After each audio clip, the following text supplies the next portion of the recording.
ইসলাম মানে অন্যরকম হৃদয় কাড়া আলো, ইসলাম মানে চেষ্টা করা হতে আরো ভালো, ইসলাম মানে মায়ে ভরা মধুর কোনো ফুল, ইসলাম মানে জানা মাত্র ছেড়ে দেয়া ভুল। চারিদিকে শুনছি শুধু একটাই স্লোগান, ইসলাম ছিল ইসলাম আছে থাকবেই ইসলাম। ইসলাম ইসলাম ইসলাম ইসলাম ইসলাম ইসলাম ইসলাম ইসলাম। ওয়ালাকাদ কাররামনা বনি আদম ওয়া হামালনাহুম ফিল বাররি ওয়াল বাহরি ওয়া রাযাকনাহুম মিনাত তাইয়্যিবাত ওয়া ফাদ্দালনাহুম আলা কাসীরিম মিম্মান খালাকনা তাফদীলা। পড়েন আল্লাহু আকবার। রব্বুল আলামিন বলেন, ওয়ালাকাদ কাররামনা বনি আদম, আমি বনি আদমকে সম্মানিত করেছি, বনি আদমকে মর্যাদা দিয়েছি। ওয়া হামালনাহুম ফিল বাররি ওয়াল বাহর, বনি আদমকে জলে স্থলে স্থলে এবং সমুদ্রে চলাচলের বাহন দিয়েছি। ওয়া রাযাকনাহুম মিনাত তাইয়্যিবাত, তাদেরকে পবিত্র রিজিকের বন্দোবস্ত করেছি। ওয়া ফাদ্দালনাহুম আলা কাসীরিম মিম্মান খালাকনা তাফদীলা, আর আমি আল্লাহ যাদেরকে সৃষ্টি করেছি তাদের মধ্য থেকে বনি আদমকে আমি শ্রেষ্ঠ বানিয়েছি।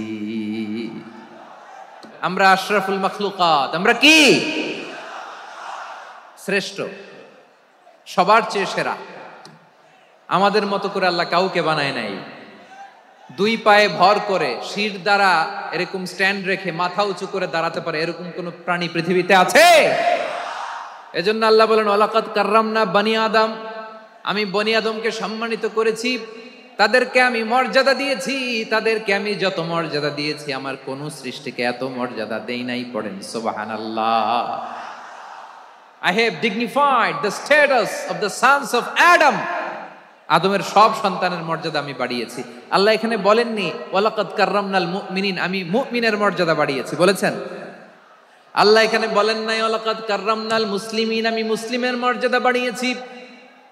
আল্লাহ বলেছেন ওয়ালাকাদ কাররামনা বনি আদম, আমি বনি আদমের সম্মান বাড়িয়েছি, হোক সে মুমিন কিংবা কাফের, মুসলিম কিংবা মুশরিক, আস্তিক কিংবা নাস্তিক, আরব কিংবা অনারব, যেই হোক না কেন আদম সন্তান সবগুলার মর্যাদা বাড়ায় দিয়েছে কে?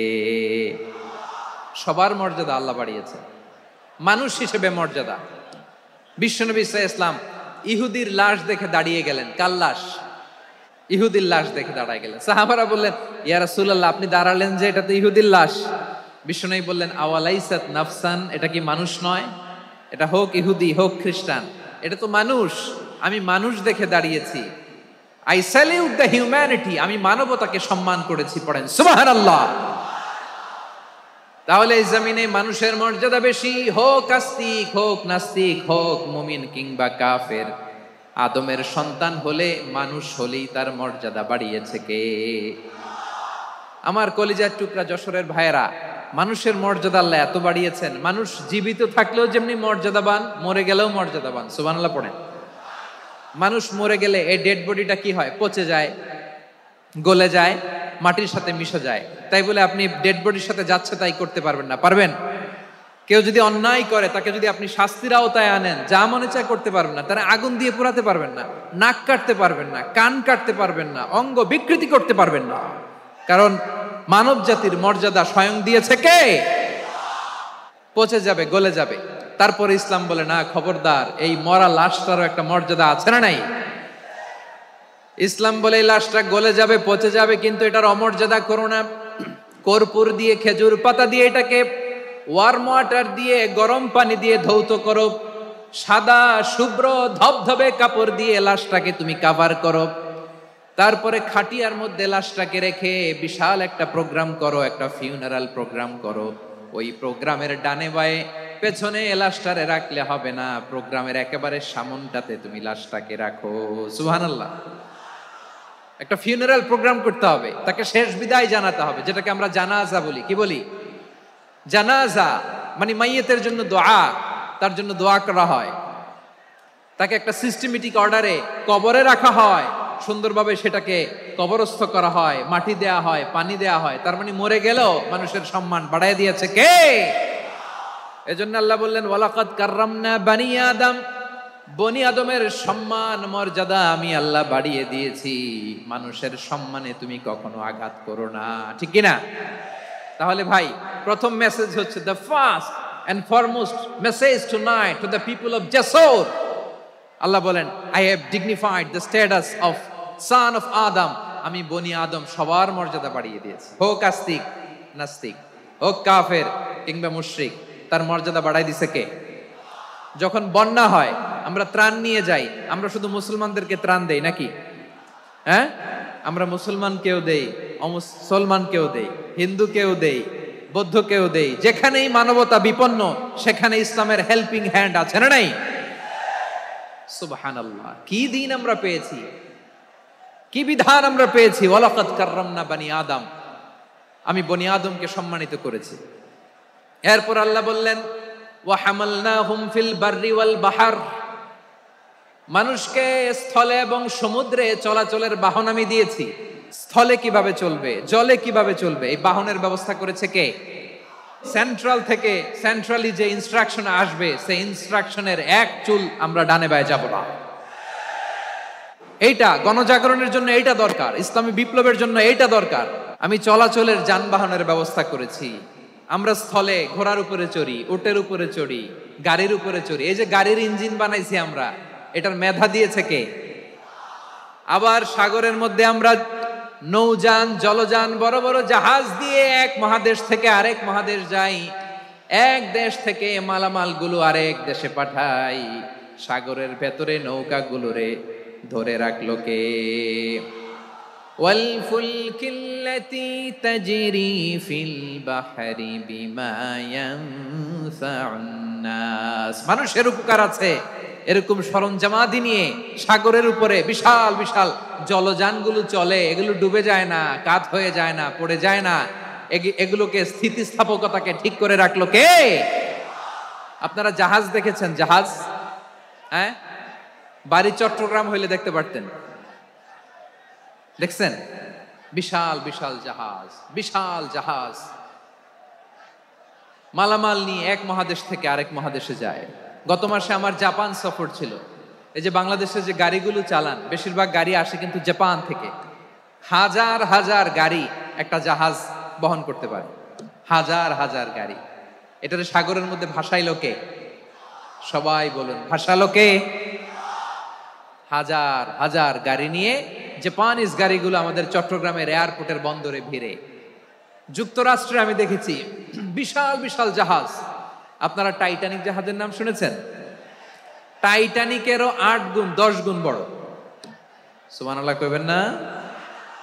টাইটানিক জাহাজের 8 গুণ 10 গুণ বড় একটা জাহাজ আছে, আইকন অফ দ্য সি, আমি দেখে এসেছি।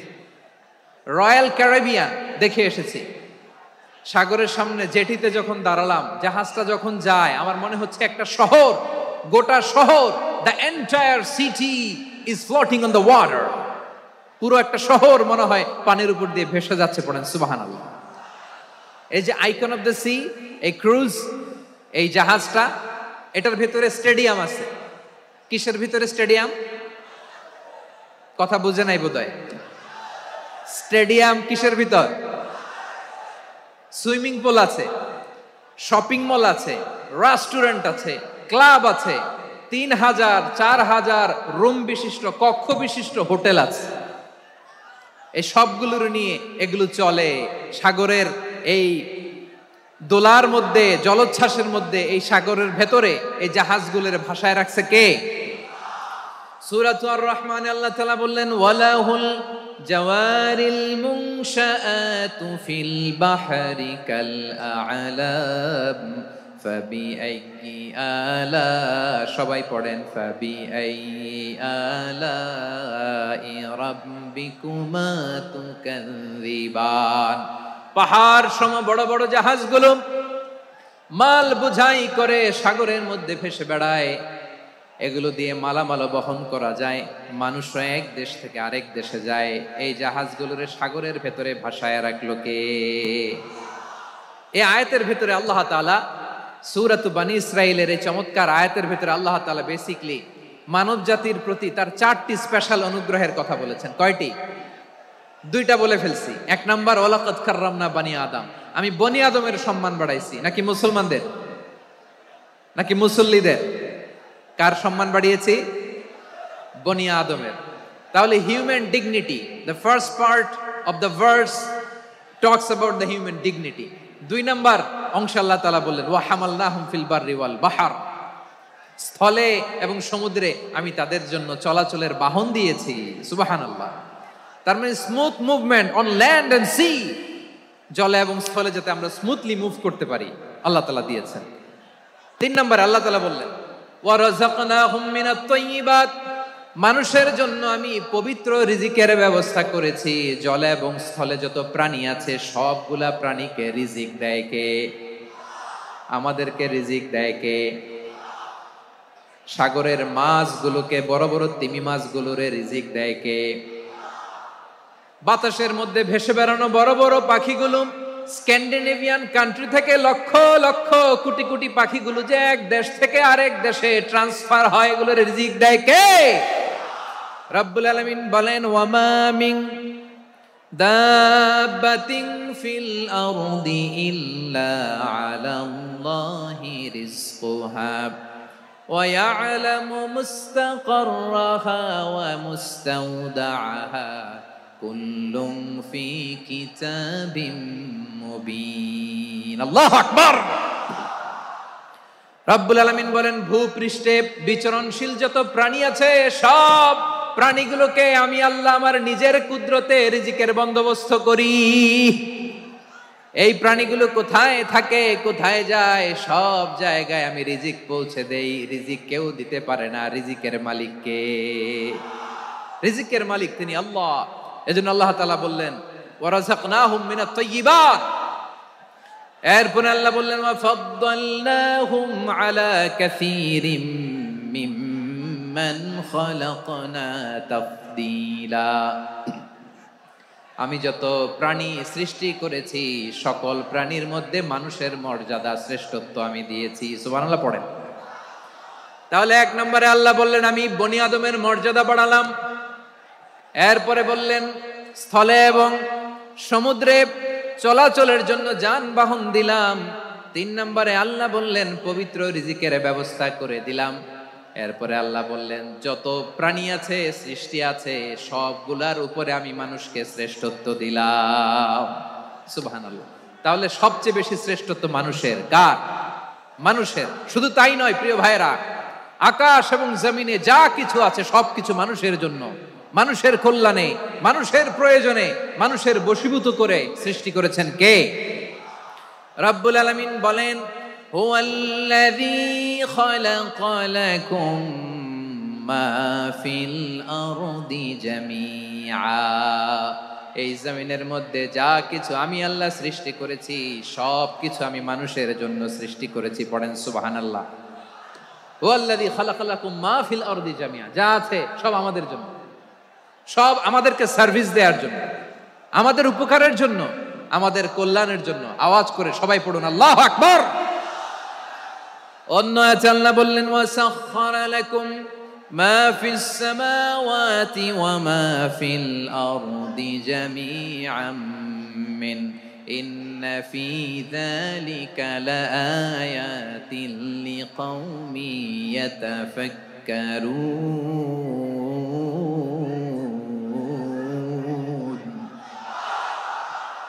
প্রথমে আয়াতে আল্লাহ বললেন জমিনে যা আছে সব তোমাদের কল্যাণে আমি সৃষ্টি করলাম। এরপরে আল্লাহ বললেন আকাশেও যা আছে সব তোমাদের জন্য সৃষ্টি করলাম, তোমাদের অনুগত বানায় দিলাম। পড়েন সুবহানাল্লাহ।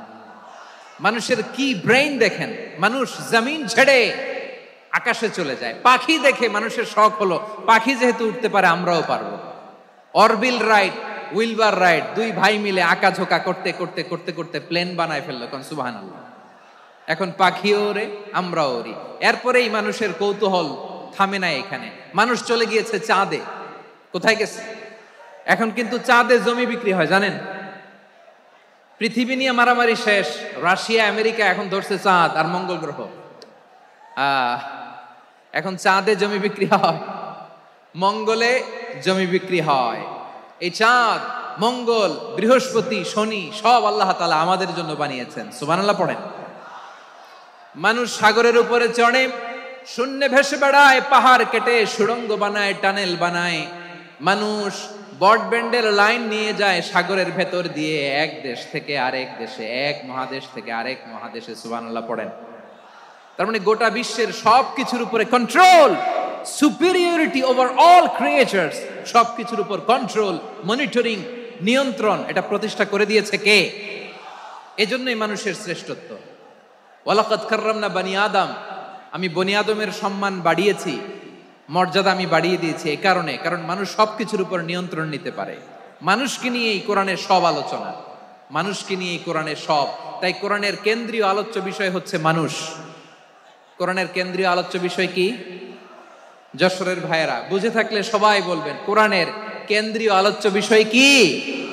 এই মানুষ কোরআনের কেন্দ্রীয় আলোচ্য বিষয়।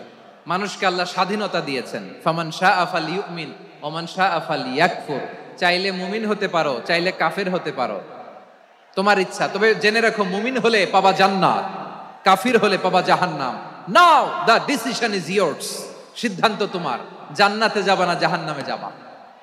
যশোরের ভাইয়ের আওয়াজ করে বলুন, কই যেতে চান, জান্নাতে না জাহান্নামে?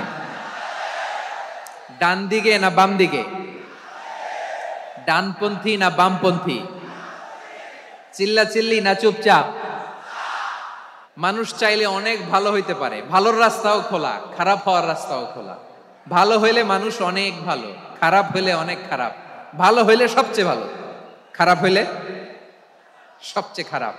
এজন্য সিদ্ধান্ত আপনাকে নিতে হবে। আল্লাহ তাআলা বলছেন, লাকাদ খালাকনাল ইনসানা ফি আহসানি তাকওয়িম সুম্মা রাদাদনাহু আসফালা সাফিলিন।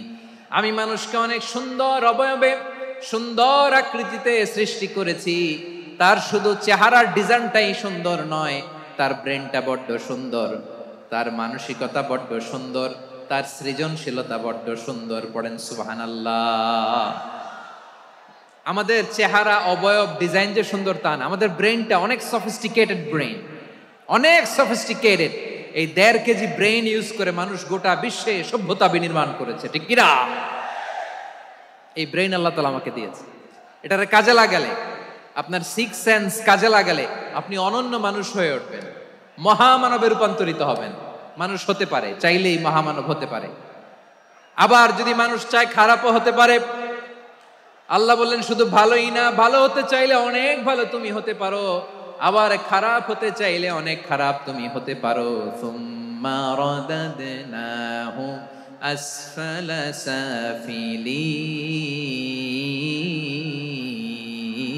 সাফিলিন। খারাপ হলে একেবারে খারাপ হতে পারো, নিকৃষ্ট হলে একেবারে নিকৃষ্ট হতে পারো, ভালো হলেও ভালো হতে পারো। কোন সুবহানাল্লাহ। এবার আওয়াজ করে বলুন, ভালো হতে চাই না খারাপ? শ্রেষ্ঠ না নিকৃষ্ট? মানুষ ভালো হলে মানুষ ফেরেশতার চেয়েও ভালো, মানুষ খারাপ হলে সে পশুর চেয়েও খারাপ। কথা ঠিক কিনা বলেন? ভালো হলে ফেরেশতার চেয়েও ভালো, খারাপ হলে পশুর চেয়েও নিকৃষ্ট। তার মানে শ্রেষ্ঠত্বে মানুষ, শ্রেষ্ঠত্বে ফেরেশতাকে হার মানায়, আর অধপতনে শ্রেষ্ঠত্বে ফেরেশতাকে ছাড়িয়ে যায়, আর অধপতনে পশুকেও হার মানায়।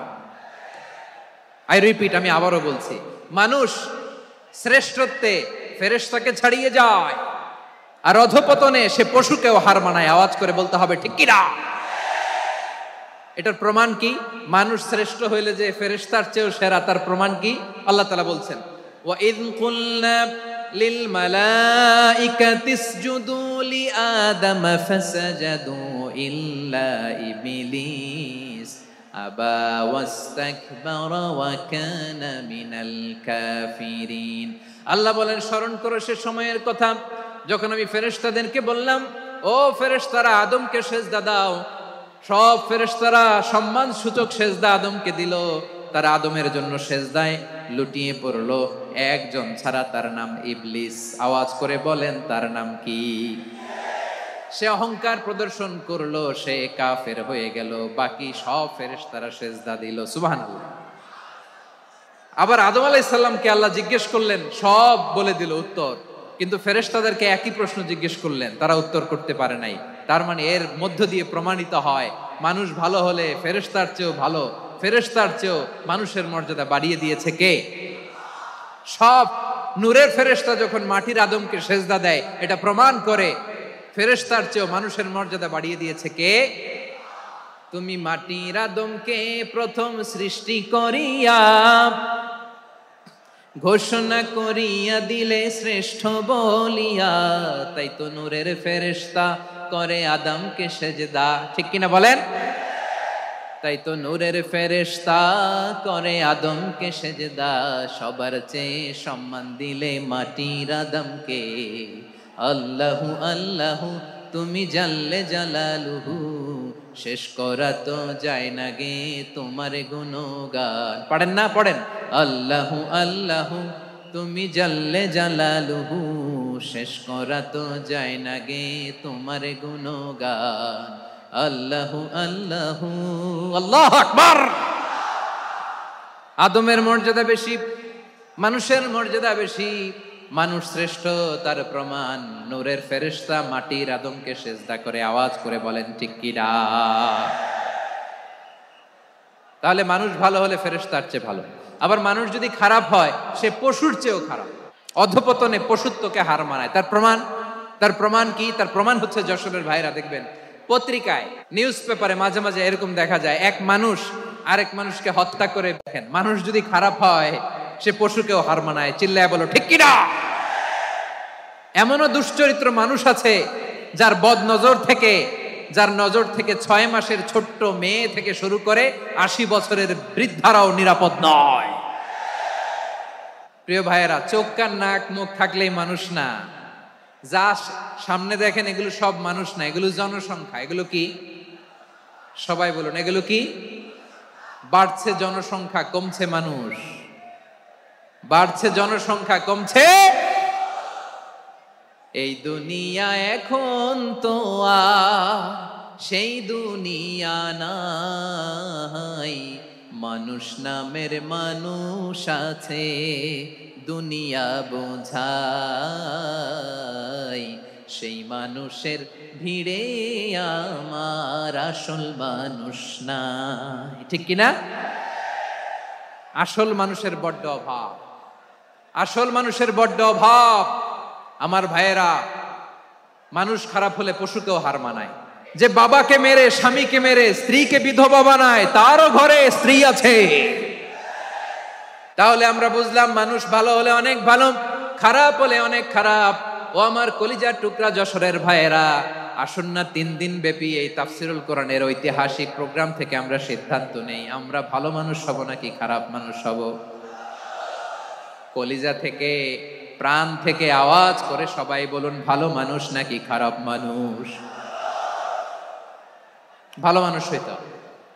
ভালো মানুষ যারা জগৎটাকে এনলাইটেন করবে, যারা এনলাইটেন করবে, যারা সত্যের বীর সেনানী হয়ে দাঁড়াবে, যারা সত্যের পক্ষে কথা বলবে, যারা জালিমের মসনদকে ভেঙে খান খান করে দেবে।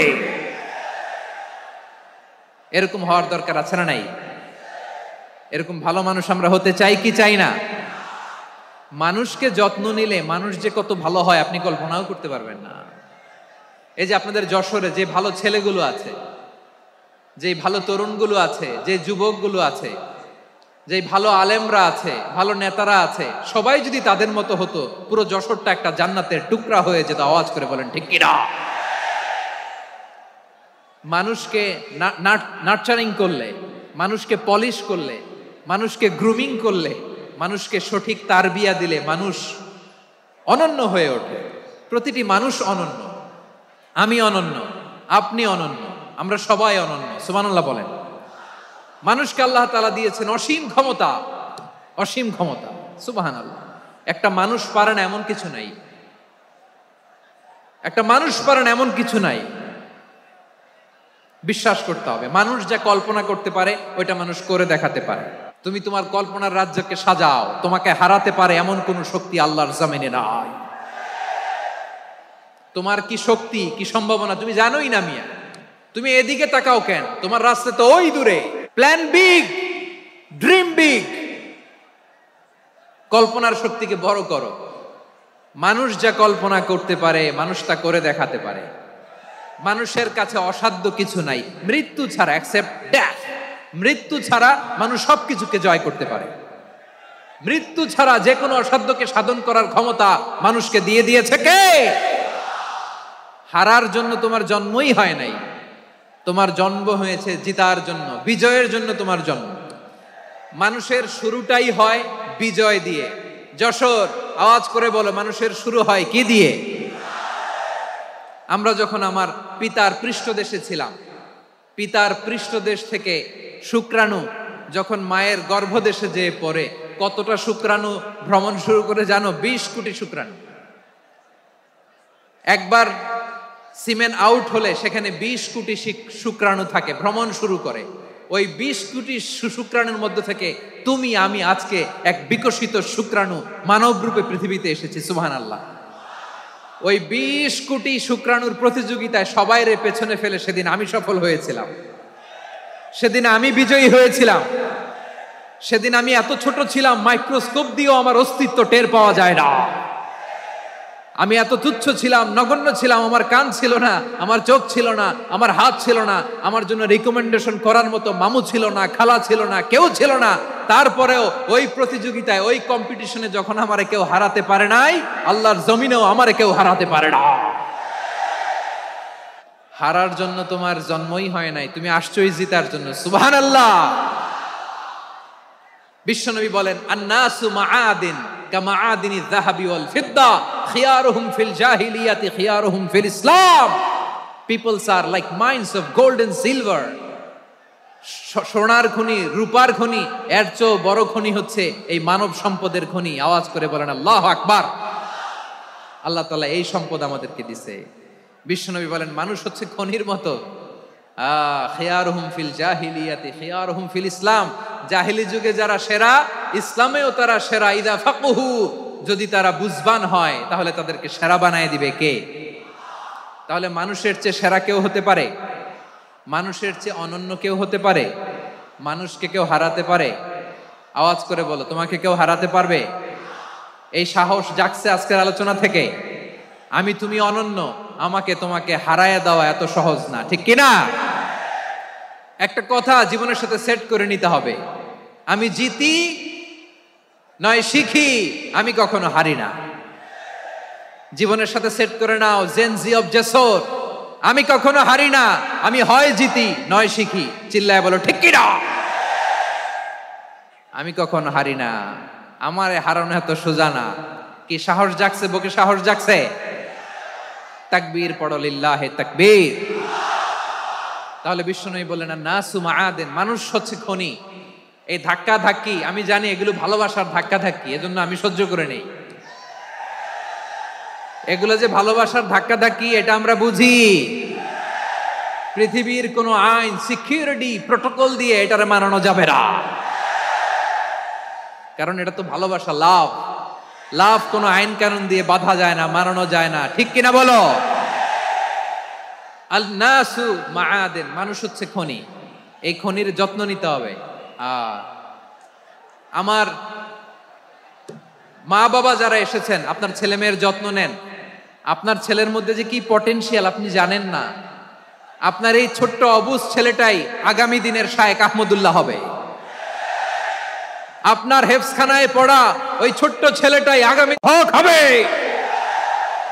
আপনার ওই ছেলেটা আমির হামজা হবে, আব্দুল হাই সাইফুল্লাহ হবে, এভাবে বড় বড় আলেম হবে, তারা যুগশ্রেষ্ঠ আলেম হবে। সেই একদিন এই বাংলাদেশের পার্লামেন্টে যে বক্তব্য দিয়ে যশোরের পক্ষে কথা বলবে। আপনি জানেন না, কাউকে ছোট করবেন না আপনি, ওর কনফিডেন্স আপনি কমাবেন না, আপনি কমাতে পারেন না। প্যান্ডেলে আমার যে মা বোনেরা আছেন, ছেলে মেয়েদেরকে কখনো ছোট করে কথা বলবেন না। ও যে কোথায় যাবে আপনি জানেন না, আপনি মা হয়ে তাকে সাহস দিবেন, তার কল্পনার জগৎটাকে সাজাতে তাকে উৎসাহিত করবেন, ঠিক কিনা বলেন? আর আমার প্যান্ডেলের আমার প্রিয় শ্রদ্ধাশীলা মায়েরা বোনেরা, আপনারা তো আরো দামি সম্পদ। বিশ্বনবী বলেন, আর দুনিয়া কুল্লুহা মাতা। আল্লাহ আল্লাহ আল্লাহ, বিশ্বনবীর কথার ওজন দেখেন। আর দুনিয়া কুল্লুহা মাতা ওয়া খায়রু মাতা'আদ দুনিয়াল মারআতুস সালিহা। বিশ্বনবী বলেন, দুনিয়ায় যা দেখো সব আল্লাহর দেওয়া অ্যাসেট, মানে সম্পদ। আর এত অ্যাসেটের ভিড়ে সবচাইতে শ্রেষ্ঠ সম্পদ হচ্ছে নেককার নারী। ভাইয়েরা বোনের সাথে খারাপ আচরণ করো না, সন্তান মায়ের সাথে খারাপ আচরণ করো না। আমাদের মায়েরা আমাদের asset, they are our priceless asset. কারণ এই মায়েদের পেটে এসেছে আল্লাহর ওলিরা, এই মায়েদের পেটে এসেছে খান জাহান আলী, এই মায়ের পেটে এসেছে শাহজালাল ইয়ামানি, এই মায়ের পেটে এসেছে আল্লাহর সব নবীরা। নাকি নবীরা আকাশ থেকে ধপ করে জমিনে নেমে আসছে? মায়ের পেটে আসছে। এই মায়ের পেটগুলো খনি। আমার সম্মানিতা মায়েরা বোনেরা, নিজেকে ইসলাম দিয়ে সাজান, নিজেকে পবিত্র রাখুন, নিজের আব্রু ইমান ইজ্জতের হেফাজত করুন, কোরআন পড়ুন, সুন্নাহ পড়ুন। আপনি জানেন না আপনার গর্ভে কে আসছে, কোন ক্ষণজন্মা পুরুষকে আল্লাহ তাআলা আপনার গর্ভে পাঠাবে আপনি জানেন না।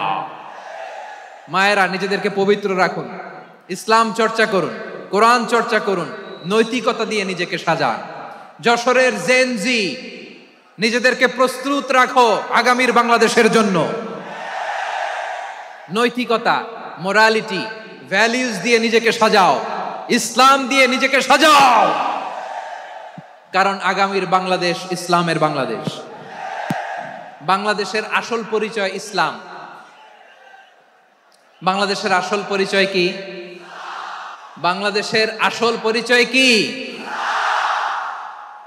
এই ইসলাম নিয়ে আমরা সংসদ ভবন সাজাবো, রাজি আছি না নাই? শেকড় ভুলে যাওয়া যাবে না। আমরা ধাপে ধাপে শারিয়া আইনের দিকে যাব ইনশাআল্লাহ, কিন্তু জঙ্গিবাদ দিয়ে নয়, কট্টর পন্থা দিয়ে নয়। আমরা ইন্টেলেকচুয়ালি, গ্রাজুয়ালি, ধাপে ধাপে শারিয়া আইনের দিকে মুভ করব ইনশাআল্লাহ। বলো লিল্লাহি তাকবীর। এদেশের আসল পরিচয় সবাই বলে না, আওয়াজ করে, এদেশের আসল পরিচয়। এদেশে আজান শুনে সূর্য ওঠে শহর গ্রামে, এদেশে আজান শুনে সূর্য ডুবে সন্ধ্যা নামে, এদেশে সকল কাজে সবাই বলে বিসমিল্লাহ, এদেশে ভালো কিছু দেখে শুনে হাসি মুখে সবাই বলে মাশা আল্লাহ, সুবহানাল্লাহ সুবহানাল্লাহ সুবহানাল্লাহ সুবহানাল্লাহ সুবহানাল্লাহ সুবহানাল্লাহ সুবহানাল্লাহ সুবহানাল্লাহ। ও নবীন তরুণ, তোমার কিসের এত ভয়? জেনে রেখো বাংলাদেশের আসল পরিচয়। বাংলাদেশের আসল পরিচয় ইসলাম।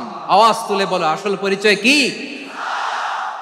এদেশে পরস্পরে দেখা হলে দেয় সালাম, এদেশে আমজনতার হৃদয় জুড়ে পাক কালাম। ঠিক কি না? এদেশে বিপদ এলে সর্বজনে সর্বক্ষণে দোয়া পড়ে ইন্না লিল্লাহ সুবহানাল্লাহ সুবহানাল্লাহ সুবহানাল্লাহ সুবহানাল্লাহ। এদেশে আজান শুনে সূর্য ওঠে শহর গ্রামে, এদেশে আজান শুনে সূর্য ডুবে সন্ধ্যা নামে, এদেশে সকল কাজে সবাই বলে বিসমিল্লাহ, এদেশে ভালো কিছু দেখে শুনে হাসি মুখে সবাই বলে মাশা আল্লাহ সুবহানাল্লাহ। আওয়াজ করে সুবহানাল্লাহ সুবহানাল্লাহ সুবহানাল্লাহ সুবহানাল্লাহ। সবাই একসাথে সুবহানাল্লাহ সুবহানাল্লাহ সুবহানাল্লাহ সুবহানাল্লাহ। এদেশের আসল পরিচয় কি? আওয়াজ করে বলতে ভয় লাগে। এদেশের আসল পরিচয় কি? ইসলাম দিয়ে আমাদের সংসদ ভবন চলুক, আমরা চাই কি চাই না? বঙ্গভবনে লা ইলাহা ইল্লাল্লাহর পতাকা উড়ুক, আমরা চাই কি চাই না? প্রতিটি জেলা অফিসে, ডিসি অফিসে লা ইলাহার পতাকা ঝুলুক, আমরা চাই কি চাই না? যশোর, আওয়াজ করে বলো, ভালো মানুষ না খারাপ মানুষ? বুঝে বলছে তো? মানুষ ভালো হলে যে কত ভালো। এই মানুষকে যত্ন নিলে, মানুষকে মানুষ বানালে যে সে কি হতে পারে শুনবা। মানুষকে যত্ন নিলে মানুষের মধ্যে যে আল্লাহ কি পটেনশিয়াল রেখেছে। আমি জাপানের দুইটা উদাহরণ দেই। জাপানের আল্লাহ 2022 সালে জাপানের সাথে জার্মানির খেলা, ফিফা ওয়ার্ল্ড কাপ 2022, এক পক্ষে জাপান, আরেক পক্ষে কোন দেশ? কথা শোনে নাই। এক পক্ষে কোন দেশ, আরেক পক্ষে সবাই, এক পক্ষে আরেক পক্ষে। ওই খেলায় জিতেছিল জাপান, জিতেছিল 22 সালের এই ফিফা ওয়ার্ল্ড কাপে জাপান ফুটবল খেলায় জিতে as a part of their celebration তারা খেলার পরে পুরো স্টেডিয়ামটারে ক্লিন করে, the fan base of Japan, লক্ষ লক্ষ মানুষ খেলা দেখতে যায়, তো এত ডাস্টবিনও তো নাই, তো যারা ডাস্টবিনে জায়গা পায় নাই তারা এই যে চকলেটের প্যাকেট, পানির বোতল, চিপসের প্যাকেট তারা এদিকে সেদিকে রেখে দিয়েছে। জাপানের ভক্তরা, জাপানের ফলোয়াররা as a part of their celebration তারা খেলার পরে পুরো স্টেডিয়ামের সব ময়লা আবর্জনা ক্লিন করে তারপরে বিদায় নিয়েছে। তাদেরকে কি ক্লিন করার দায়িত্ব দেয়া হয়েছিল? এই যশোর, জাপানের যে ছেলেরা খেলা দেখতে গেছিল ওদেরকে কি ক্লিন করার দায়িত্ব দিছিল? তারা কি স্টেডিয়ামের পরিচ্ছন্নতা কর্মী? তাদের আকল, তাদের সিক্স সেন্স তাদেরকে বলেছে। ছোটবেলা থেকে জাপান গভর্নমেন্ট ওদেরকে এত পরিচ্ছন্নতা শেখায়, ক্লিনলিনেস অ্যাওয়ারনেস ক্যাম্পেইন করায়। ক্লাসে আমি দেখেছি, ক্লাসে নিজের বেঞ্চ নিজে মুছে, ক্লাসের মাঝখানে একটা সময় দেয়, নিজের টেবিল নিজে মুছে, নিজের ক্লাসরুমটা নিজে পরিষ্কার করে, রাস্তাঘাটে একটা ধুলা নাই, ময়লা নাই, একটা টিস্যু নাই। খেলার পরে গোটা বিশ্বকে তাক লাগিয়ে দিয়েছে। জাপানের ফ্যানরা সবার রেখে যাওয়া গার্বেজ, টিস্যু, বোতল পরিষ্কার করে তারপরে স্টেডিয়াম থেকে বিদায় নিয়েছে। আমরা কেন এমন হইতে পারলাম না? আমরা কেন এমন হইতে পারলাম না? জাপানের যারা এগুলো করছে ওদের 3টা করে চোখ না? চোখ তো 3টা, জাপানো লাগো, জাপানো লাগো, হাত তো 4টা, কান তো 6টা। হ্যাঁ, নাকি আমার মতো 2 হাত 2 কানওয়ালা মানুষ? চোখে দেখলে ওটা মানুষ না। চিন্তা করছেন? তার মানে জাপানিজদেরকে যে গ্রুমিং করে শিখানোর মাধ্যমে পরিচ্ছন্ন বানানো গেছে। ওরা যেমনি মানুষ, আমরাও মানুষ। আমাদের সন্তানদেরকে শেখালে তারাও পারবে, পারবে কিনা? 2 নম্বর উদাহরণ বলি। চট্টগ্রাম ফেনীতে যারা গিয়েছেন, মেঘনা গোমতী ব্রিজ প্রকল্প নাম শুনছেন? মেঘনা একটা ব্রিজ পার হওয়া লাগে। এই মেঘনা গোমতী, এখানে 3টা ব্রিজ, কাঁচপুর সহ এই 3টা ব্রিজের নির্মাণ কাজ, রেনোভেশনের কাজ দেয়া হয়েছিল জাপানের একটা কোম্পানিকে। কাকে? জাপানের কোম্পানি। নির্মাণ শেষে 738 কোটি টাকা বেঁচে গেছিল, এটা গভর্নমেন্টের হাতে দিয়ে তারা বিদায় নিয়েছে। কত টাকা? 738 কোটি টাকা। যত প্রাক্কলিত ব্যয় নির্ধারণ করা হয়েছে সব টাকা সরকার, তৎকালীন সরকার 2019-এর সরকার, কারা ছিল তো জানেন? এই 2019-এর সরকার তাদেরকে দিয়েছে। তারা রিনোভেশন নির্মাণ শেষে 738 কোটি টাকা অতিরিক্ত বেঁচে গেছিল, এটা আবার গভর্নমেন্টের হাতে বুঝাই দিয়ে তারা বিদায় নিচ্ছে। আমরা কেন এমন হইতে পারলাম না? জাপানের ওরাও মানুষ, আমরাও মানুষ, তার মানে মানুষে মানুষে পার্থক্য আছে না নাই? আচ্ছা, জাপানের 2টা উদাহরণ দিলাম, এবার আমার দেশের 2টা উদাহরণ দিব না? বাংলাদেশের 2টা উদাহরণ দিই। 1 নম্বর উদাহরণ, গত সপ্তাহে আপনারা জানেন কক্সবাজার আমার একটা প্রোগ্রাম ছিল, তো হেলিকপ্টারে গিয়েছিলাম। ফেনী জেলা যখন পার হচ্ছি আমি দেখলাম 3টা উইন্ডমিল। উইন্ডমিল চিনেন তো? বিশাল পিলার, 3টা 4টা পাখা থাকে। বায়ু বিদ্যুৎ কেন্দ্র, বাংলাদেশের প্রথম বায়ু বিদ্যুৎ কেন্দ্র এটা। মুহুরী প্রজেক্ট বলে এটা, সম্ভবত মুহুরী প্রজেক্ট। তো সাগরের বাতাসের ঝাপটায় এটা ঘুরে এনার্জি হয়, ইলেকট্রিসিটি উৎপাদন হয়। তো আমি পাইলটকে বললাম, ভাই এগুলো থেকে কেমন ইলেকট্রিসিটি উৎপাদন হয়? কয়, হুজুর একটু হয় না, কিছুই হয় না। কিছুই হয় না মানে? বলে, হুজুর বাংলাদেশে যত উইন্ডমিল আছে এটার পাখা একটাও ঘুরে না। আল্লাহ, বলেন কি? তাহলে এই যে কোটি কোটি টাকা ব্যয় করে যে উইন্ডমিল, কয় হুজুর ভিতরে ফিটফাট, উপরে ফিটফাট, ভিতরে সদরঘাট। তার মানে কোটি কোটি টাকা দিয়ে এই উইন্ডমিল বানায়, এখানে কিছু নাই। দুর্নীতির আড্ডাখানা, আখড়াখানা বাংলাদেশ, ঠিক কিনা বলেন? হায় রে, জাপানিজরাও মানুষ, আমরাও মানুষ। আমার এক নিকটাত্মীয় সরকারি চাকরিজীবী, তিনি আমাকে বললেন, বাংলাদেশের আরেকটা উদাহরণ দেখি। উনি আমাকে বললেন যে প্রতি বছর আমাদের অফিসের ফার্নিচার চেঞ্জ করে। আমি বললাম প্রতি বছর ফার্নিচার চেঞ্জ করে কেন? বলে যে ফার্নিচার নতুন পারচেজ করলেই তো এখানে টাকা, নতুন কিনতে পারলেই টাকা, নতুন উন্নয়নের সবক শোনাতে পারলেই টাকা। প্রথম আলোর রিপোর্ট, কি আলো? প্রথম আলোর রিপোর্ট, গত 15 বছরে উন্নয়নের নামে লুটপাট হয়েছে প্রায় 3.25 লাখ কোটি টাকা। কার রিপোর্ট? আমাদের বানানো কথা। প্রথম আলোর রিপোর্ট। গত 15 বছরে কারা ছিল জানেন তো? হ্যাঁ, শুধু ওনাদেরকেই দোষ দিয়ে লাভ নাই। স্বাধীনতার পর থেকে শুধু শাসকের হাত বদল হয়েছে, আমরা কিছু পাই নাই, ঠিক কিনা বলেন? শুধু ওনাদের দোষ দিয়ে কি লাভ? একদল খাইছে, আরেক দল খাওয়ার জন্য রেডি হয়ে আছে। আমরা এরকম চাই না। আমরা চাই স্বাধীন সার্বভৌম বাংলাদেশ। আমরা চাই দুর্নীতিমুক্ত বাংলাদেশ। আমি নিউজটা যে কতবার পড়লাম, এটা কি সম্ভব?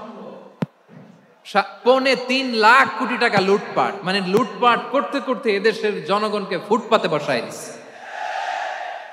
প্রিয় ভাইয়েরা, তাহলে জাপানের মানুষও মানুষ, আমরাও মানুষ। সিদ্ধান্ত আপনার, কোন মানুষ হবেন, ভালো মানুষ না খারাপ মানুষ? আজকের আলোচনার বিষয় হচ্ছে মানব সম্পদের উন্নয়ন, human resource development. It's a process to increase the capacity of knowledge, skill, capacity of the people of a country. একটা দেশের মানুষের জ্ঞান, তাদের দক্ষতা কি করে বাড়ানো যায়, বাড়িয়ে দেশের উন্নয়ন করানো যায়, এটাই হচ্ছে মানব সম্পদ উন্নয়নের মূল কথা। তাহলে মানব সম্পদ হচ্ছে একটা দেশের সবচাইতে শক্তিশালী পুঁজি। প্রাকৃতিক সম্পদ, খনিজ সম্পদের চেয়েও দামি হচ্ছে মানব সম্পদ। আমার প্রিয় যশোর, প্রাকৃতিক সম্পদ, খনিজ সম্পদের চেয়ে দামি সম্পদ কি সম্পদ? আল্লাহ তাআলা দয়া করে আমাদেরকে এই মানব সম্পদ দিয়েছেন। আসুন আমাদের এই মানুষগুলোকে আমরা সোনার মানুষ বানাই। রাজি আছেন তো সবাই? রাজি আছেন?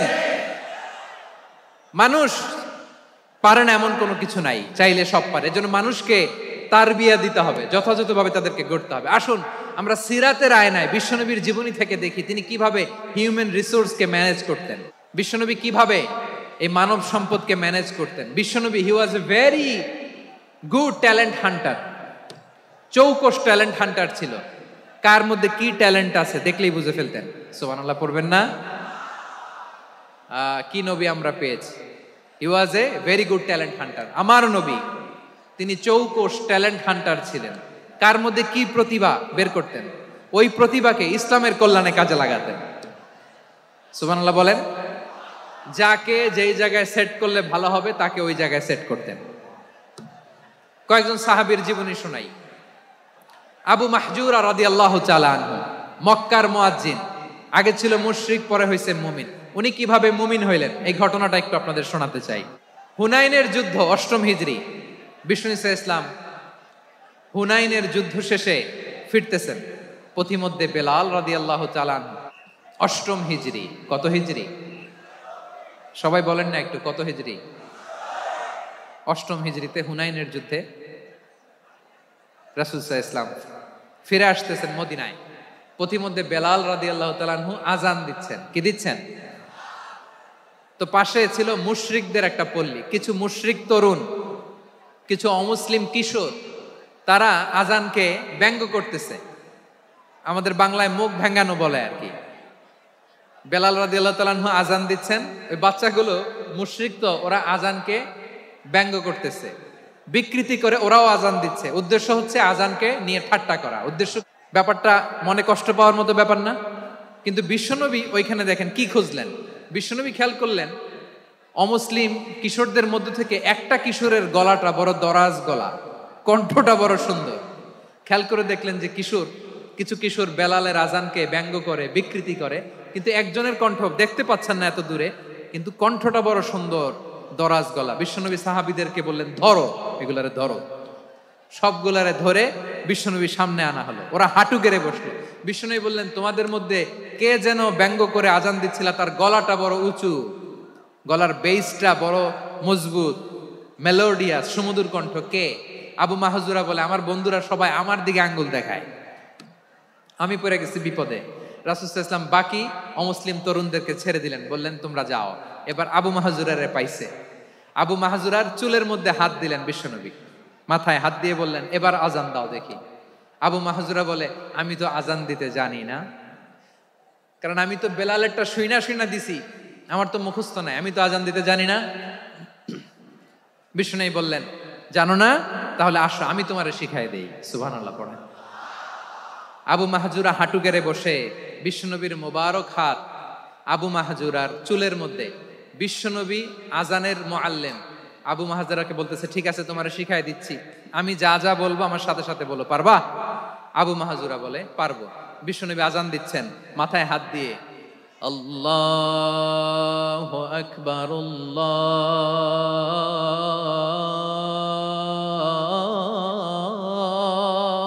আকবার।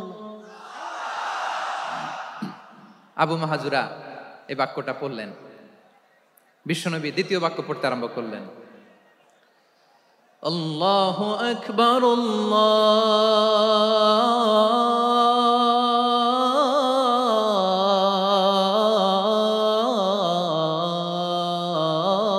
আল্লাহু আকবার।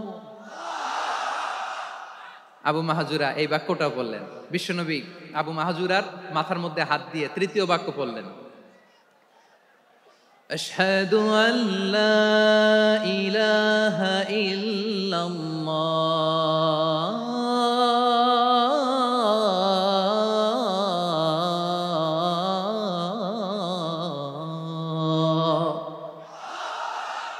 আবু মাহজুরা তৃতীয় বাক্য পড়লেন। বিশ্বনবী একটা বাক্য পরে আবু মাহজুরা পরে, বিশ্বনবী পরে আবু মাহজুরা পরে। আবু মাহজুরা কিন্তু অমুসলিম মুশরিক। আবু মাহজুরা বলে এক একটা বাক্য পড়ি আমার কলিজাটা গলে ঠান্ডা হয়ে যায়। এতদিন মোহাম্মদকে গালি দিতাম, এখন মোহাম্মদ আমার মাথায় যখন হাত রাখছে আমার সারা শরীর ঠান্ডা হয়ে গেছে। বিশ্বনবী আজান শিখাচ্ছেন, একটা একটা বাক্য পড়ে আবু মাহজুরাও পড়ে, বিশ্বনবী পড়ে আবু মাহজুরাও পড়ে। পুরো বাক্যগুলো যখন শেষ, আজান শেষ, আবু মাহজুরাও যখন পুরো আজান পড়লেন, আবু মাহজুরা বললেন এতদিন মোহাম্মদের চেহারা দেখলে আমার ঘৃণা লাগতো, আজ থেকে মোহাম্মদের চেহারার চেয়ে প্রিয় চেহারা আমার কাছে নাই। আবু মাহজুরা বললেন ও মুহাম্মদ, আজানের বাক্য তো আপনি আমারে শেখালেন, এখানেই শেষ করবেন না, আপনি আমারে পড়ায় দেন লা ইলাহা ইল্লাল্লাহু মুহাম্মাদুর রাসূলুল্লাহ সাল্লাল্লাহু আলাইহি ওয়াসাল্লাম। বিশ্বনবীর সাথে দাঁড়িয়ে উনি শাহাদা পড়ে মুসলমান হয়ে গেলেন। এবার আবু মাহজুরা বলে ইয়া রাসূলুল্লাহ ইয়া হাবিবাল্লাহ, আমি মুমিন হয়েছি, মুসলমান হয়েছি, আপনার কাছ থেকে আজান শিখার সৌভাগ্য আমি লাভ করেছি গো নবী। আমার কণ্ঠের বড় তারিফ করেছেন, আপনি আমার আজানকে আপনি পছন্দ করেছেন। একটা জিনিস আপনার কাছে চাই, আপনি আমাকে মক্কার মসজিদুল হারামের মুয়াজ্জিন হিসেবে অ্যাপয়েন্ট করে দেন। বিষ্ণু ঈসা ইসলাম বললেন যাও আবু মাহজুরা, আমি তোমাকে পৃথিবীর শ্রেষ্ঠতম মসজিদ মক্কার মসজিদুল হারামের মুয়াজ্জিন হিসেবে অ্যাপয়েন্ট করে দিলাম। দেখছেন কিভাবে ট্যালেন্ট হান্টিং করতে হয়, কিভাবে হিউম্যান রিসোর্স মানব সম্পদকে ব্যবহার করতে হয়। আসছিল আজানকে ভেঙ্গাইতে, আসছিল কেন?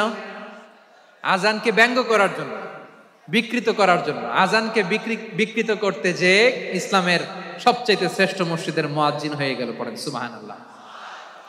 হযরত আবু মাহজুরা রাদিয়াল্লাহু তাআলা আনহু ওনার এই সুললিত কণ্ঠ ব্যবহার করে মসজিদুল হারামে এত সুন্দর করে আল্লাহু আকবার বলে আজান দিতেন, মানুষগুলোর, মুসল্লিগুলোর, মক্কাবাসীর হৃদয়কে তিনি বিগলিত করে দিতেন, মানুষের হৃদয়কে ঠান্ডা হয়ে যেত। শুধু এখানেই শেষ না আমার যশোরের ভাইয়েরা, বিশ্বনবী যখন সাইয়েদনা আবু মাহজুরা রাদিয়াল্লাহু তাআলা আনহুকে আজান শিখাচ্ছিলেন, বলেন তো বিশ্বনবীর হাতটা কোথায় ছিল?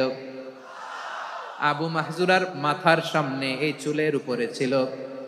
আবু মাহজুরা ওই স্মৃতিটাকে ধারণ করবার জন্য, ওই স্মৃতিকে বহন করার জন্য বিশ্বনবীর মোবারক হাত আবু মাহজুরার কপালের চুলের যেই জায়গায় লেগেছে, মৃত্যুর আগের দিন পর্যন্ত আবু মাহজুরা মাথার ওই চুলে কোনোদিন ছুরি আর কামার লাগায় নাই,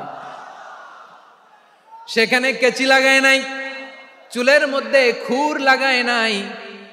আবু মাহজুরা ডান দিকের চুল কাটতো, বাম দিকের চুল কাটতো, পেছনের চুল কাটতো, সামনের চুল কাটতো না। আবু মাহজুরা রাদিয়াল্লাহু তাআলা আনহুর সামনের চুলগুলো বড় হতে হতে যখন এত বড় হয়ে যায়, তিনি চুলগুলো পেঁচিয়ে মাথার মধ্যে রাখতেন। তারপরে তিনি পাগড়ি পরতেন। সবাই জিজ্ঞেস করতো, আবু মাহজুরা এটা আবার কেমন স্টাইল? দেখতে তোমারে কি বিদঘুটে লাগে, কেমন অড লাগে, কেমন খারাপ দেখা যায়। মক্কায় এমন কোন মানুষ তো দেখি নাই, ডানে চুল কাটে, বায়ে চুল কাটে, পেছনে চুল কাটে, সামনে কাটে না। ওরে আবু মাহজুরা কেমন দেখা যায় তোমারে, তুমি সামনের চুল কাটো না কেন? আবু মাহজুরা বলে, আমি হাঁটু গেড়ে পেয়ারা নবীর সামনে বসেছিলাম, আমার এই মাথার চুলের মধ্যে মুবারক হাত লাগিয়ে বিশ্বনবী নিজে আমাকে আজানের প্রতিটা বাক্য শিক্ষা দিয়েছেন। বিশ্বনবীর মোবারক হাত, পবিত্র হাত আমার মাথার চুলের যেই জায়গায় লেগেছে, আমি চাই ওই চুলগুলা নিয়ে আমি আমার কবরের ভিতরে যাব।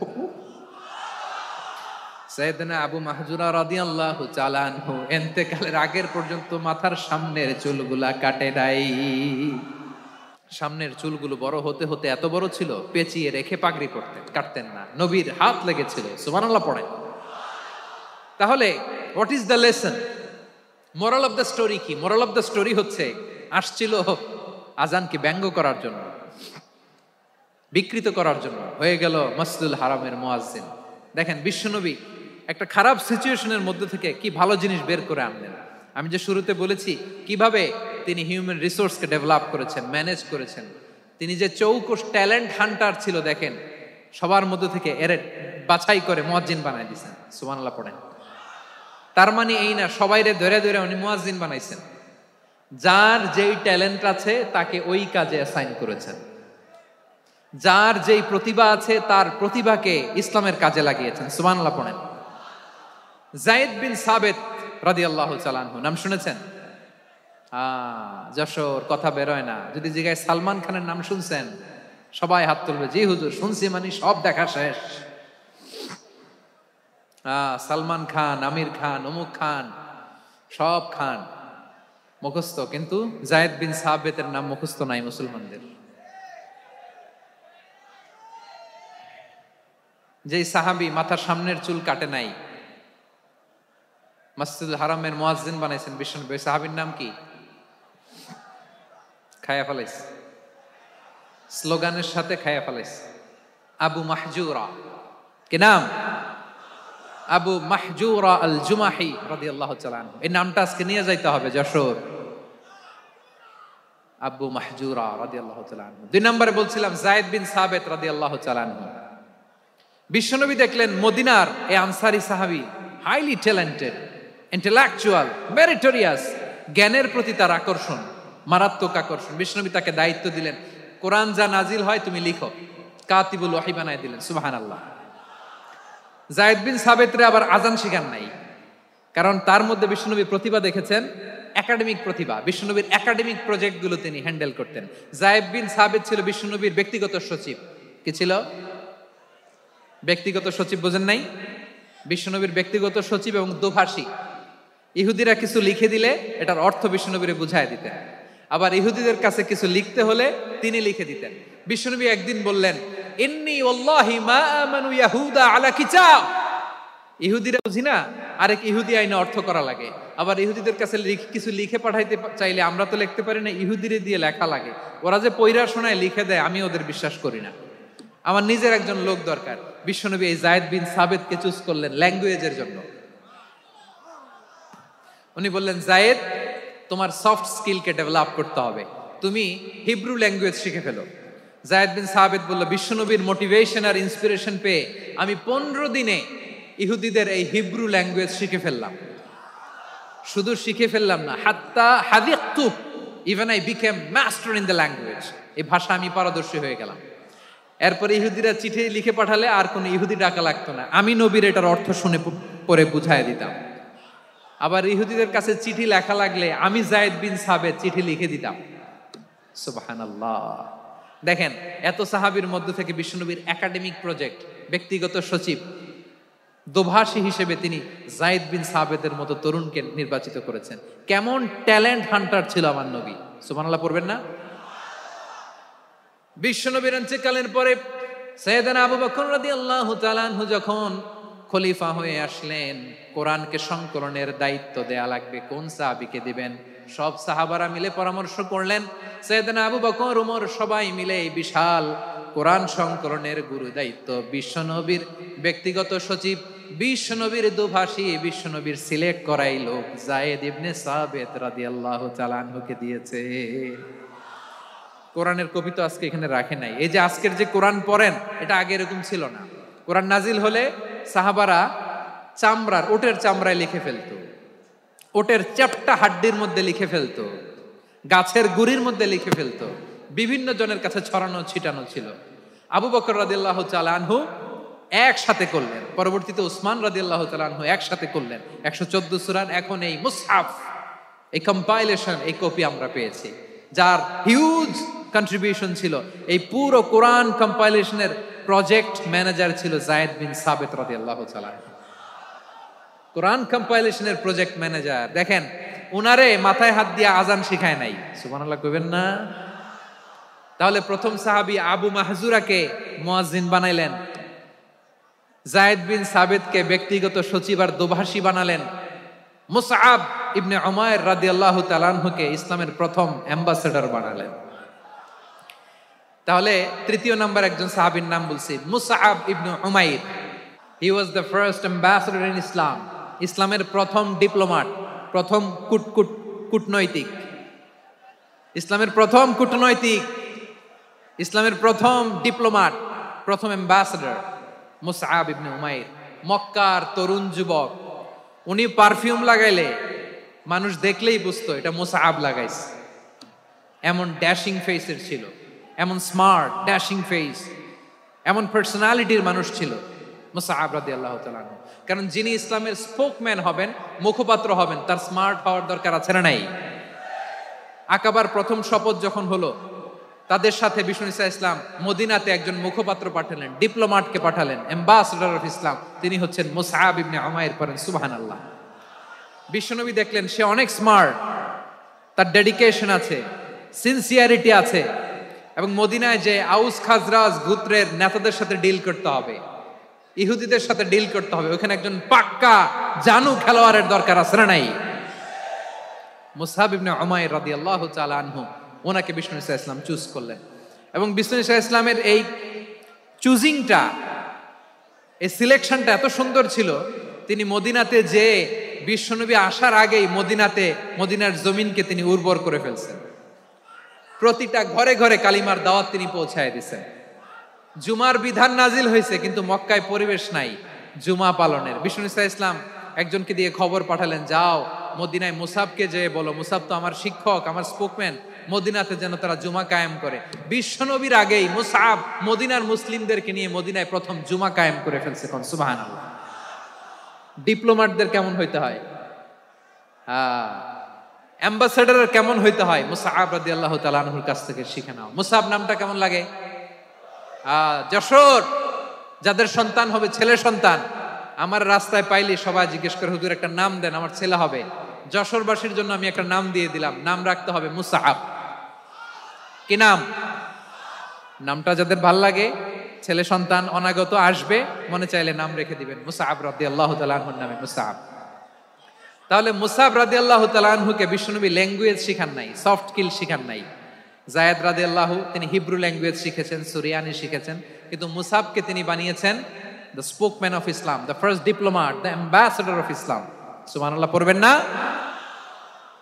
আব্দুল্লাহ ইবনে আব্বাস রাদিয়াল্লাহু তাআলা আনহু, বিশ্বনবীর কাজিন, চাচাতো ভাই। আবার মাইমুনা রাদিয়াল্লাহু তাআলা আনহু, মাইমুনা নবীর স্ত্রী, তিনি ছিলেন আব্দুল্লাহর আপন খালা। তো নবীর বউ যদি ওনার খালা হয়, নবী তার কি? বুঝে নাই, নবী তার কি? খালু। তাহলে সম্পর্ক অনেক গভীর, কাজিন আবার খালু, ছোট্ট মানুষ, তাই রাতে মাঝে মাঝে ঘরে থাকতো। বিশ্বনবী দেখলেন আব্দুল্লাহ যেহেতু আমার ঘরে ঢুকতে পারে, আব্দুল্লাহরে এই উম্মতের বড় শিক্ষাবিদ বানাইতে হবে। কথা বোঝে নাই? আব্দুল্লাহকে কি বানাইতে হবে? শিক্ষাবিদ, এডুকেটর অফ দিস উম্মাহ, এই উম্মার শিক্ষাবিদ বানাইতে হবে। তাই আব্দুল্লাহ ইবনে আব্বাসকে বিশ্বনবী হাতে কলমে শিক্ষা দিয়েছেন। ওনাকে বিশ্বনবী হাতে কলমে শিক্ষা দিয়েছেন, যেহেতু উম্মতের শিক্ষাবিদ হবেন, এডুকেটর হবেন। তো বিশ্বনবী রাতে যখন তাহাজ্জুদ পড়তেন, ছোট্ট আব্দুল্লাহ ঘরে থাকতো, বুঝতে পেরেছেন? ছোট্ট মানুষ তো ঘরে থাকতো। তো বিশ্বনবী তাহাজ্জুদের জন্য একবার দাঁড়িয়েছেন,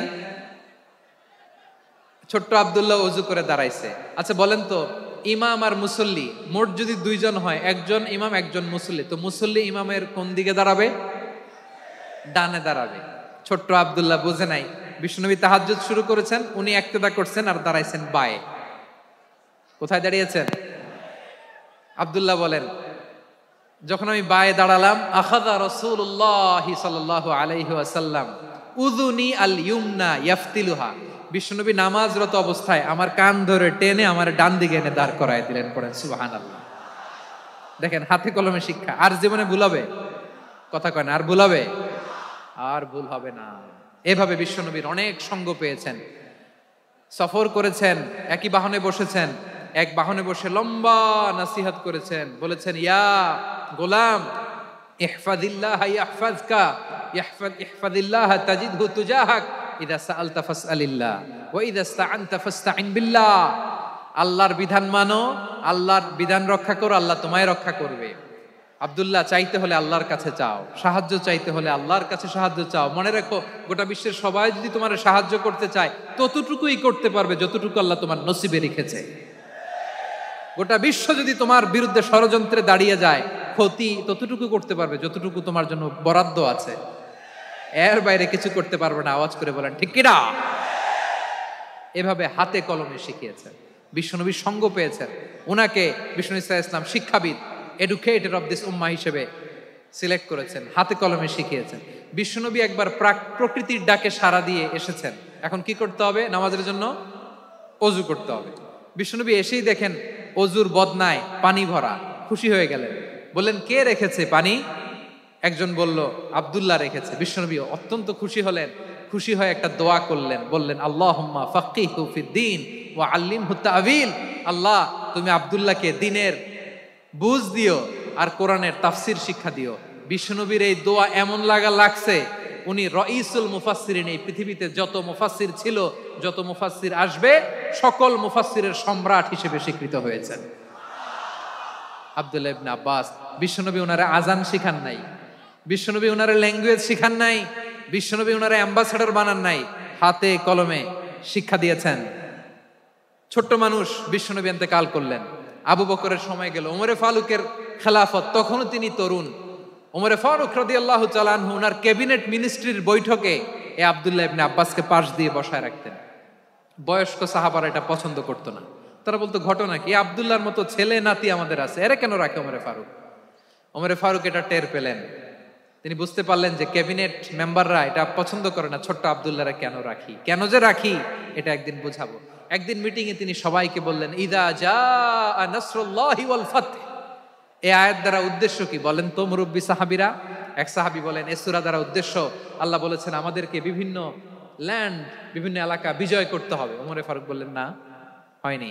আরেকজন বললেন বিজয় হওয়ার পর আমাদের বেশি বেশি আল্লাহর বরত্বের ঘোষণা দিতে হবে, এটা উদ্দেশ্য। ওমরে ফারুক বললেন না, হয় নাই। যারা জিজ্ঞেস করেন কেউ পারে না। সব শেষে বিশ্বনবী ছোট্ট আব্দুল্লাহরে বলেন আব্দুল্লাহ ইদা জাআ নাসরুল্লাহি ওয়াল ফাতহ এর দ্বারা উদ্দেশ্য কি বলো তো? ছোট্ট আব্দুল্লাহ বলেন হুয়া আজালু রাসূলিল্লাহ। এই আয়াত দ্বারা বিশ্বনবীর বিদায়কে উদ্দেশ্য নেওয়া হয়েছে। ওমরে ফারুক বললেন হাযা হুয়া, এটাই তো সঠিক উত্তর, এটাই সঠিক তাফসীর এই আয়াতের। কারণ ইদা জাআ নাসরুল্লাহি ওয়াল ফাতহ, যখন আল্লাহর সাহায্য আর বিজয় আসবে, ওয়া রাআইতান নাসা ইয়াদখুলুনা ফি দীনিল্লাহি আফওয়াজা, আপনি দেখবেন দলে দলে ঢলে ঢলে বানের পানির মতো মানুষ ইসলামের দিকে ঢুকতেছে, ইসলামের বিজয় হয়েছে। তো ইসলামের বিজয়ের মিশন নিয়ে নবী আসছে, বিজয়ী যখন হয়ে গেছে এখন তো নবীর বিদায় হবে। জোরে বলেন ঠিক কিনা? কোন সাহাবী এই সূক্ষ্ম কথাটা ধরতে পারে নাই, ওই আব্দুল্লাহ ছাড়া। আব্দুল্লাহ যখন উত্তর দিছে সব সাহাবীদের টনক নড়েছে। এরপর থেকে কোনো ক্যাবিনেট মিটিং এ আর কোনো সাহাবারা কোনো প্রশ্ন করে নাই। আওয়াজ করে পড়েন সুবহানাল্লাহ। বিশ্বনবী আব্দুল্লাহ ইবনে আব্বাসকে দ্য এডুকেটর অফ দ্য উম্মাহ, উম্মার শিক্ষাবিদ হিসেবে গ্রহণ করেছেন। আওয়াজ করে পড়তে হবে আল্লাহু আকবার। সাহাবীদের নামগুলো মনে থাকবে? এক নম্বরে আবু মাহজুরা, মুয়াজ্জিন বানাইছেন। যায়েদ ইবনে সাবিত, দোভাষী, ট্রান্সলেটর অফ প্রফেট, এবং তিনি ছিলেন বিশ্বনবীর ব্যক্তিগত সচিব। মুসআব ইবনে উমাইর, the first ambassador and diplomat of Islam. আব্দুল্লাহ ইবনে আব্বাস, এই উম্মার সবচেয়ে বড় এডুকেটর, শিক্ষাবিদ। আরেকজন ছিল আব্দুল্লাহ ইবনে মাসউদ রাদিয়াল্লাহু তাআলা। দুই আব্দুল্লাহ, আব্বাস গেল, আরেকজন হচ্ছে মাসউদ। মক্কার তরুণ, ছাগল পালতো মুশরিকের বিশ্বনবী আর আবু বকর রাদিয়াল্লাহু তাআলা আনহু একবার গেলেন, যে দেখে এই তরুণ দাঁড়ায় আছে। বিশ্বনবী বলেন, আমি খুব ক্ষুধার্ত, তোমার কাছে কি দুধ আছে ছাগলের? আব্দুল্লাহ ইবনে মাসউদ বলে, আছে। ওয়ালাকিন আনা মুতামান, কিন্তু যে দুধ আছে এটা আমানতের, আমি দিতে পারবো না। বিশ্বনবী এইটা শুনেই তারা টার্গেট করে ফেলছে। আনা মুতামান, দুধ আছে কিন্তু এটা আমার মালিকের, আমি তো দরদ দেখায় আমার মালিকের দুধ আপনি পথিক, আপনারে দিতে পারি না। বিশ্বনবী টার্গেট করে ফেলছেন, এরে আমার কাজে লাগাইতে হবে। বিশ্বনবী বললেন, আচ্ছা ঠিক আছে, দুধ দিও না, কিন্তু এমন ছাগি আছে কিনা যেই ছাগির সাথে কোনো ছাগলের মিলন হয় নাই, তার ওলানে দুধও আসে নাই, বাচ্চাও নাই, এরকম ছাগির থেকে যদি আমি দুধ খাই তাহলে তো সমস্যা নাই। বলতেছে, এরকম ছাগির থেকে দুধ খাইলে সমস্যা নাই, কারণ এরকম ছাগির ওলান থেকে দুধ আসবেও না। বলতেছে, ঠিক আছে, এরকম একটা ছাগি নিয়ে আসা হলো। বিশ্বনবী বিসমিল্লাহ বলে ওই ছাগির ওলানে হাত দিলেন। হাত দিতে দেরি, পুরো ওলানটা দুধে ভরে যেতে দেরি হয় না। বিশ্বনবী আর আবু বকর রাদিয়াল্লাহু তাআলা আনহু দহন করে পেট ভরে খেলেন। এই দৃশ্য আব্দুল্লাহ ইবনে মাসউদের হৃদয়ে দাগ কাটলো। এই মুজিজা দেখে তিনি বললেন, আশহাদু আল্লা ইলাহা ইল্লাল্লাহ ওয়া আশহাদু আন্না মুহাম্মাদুর রাসূলুল্লাহ। তিনি ষষ্ঠ মুসলিম ছিলেন, 6 নম্বর মুসলমান। ওনাকে টার্গেট করে বিশ্বনবী দেখলেন এমন ইন্টেলেকচুয়াল ব্রেন, উনি সূক্ষ্ম সূক্ষ্ম জিনিস বুঝে বেশি, ফিকহি জ্ঞান ওনার মধ্যে বেশি। বিশ্বনবী ওনাকে কোরআনের জ্ঞান শিক্ষা দিতে লাগলেন। উনি বিশ্বনবী সবার কাছে কোরআন শোনায়, কিন্তু বিশ্বনবী নিজে আব্দুল্লাহ ইবনে মাসউদের কাছ থেকে কোরআন শুনতো।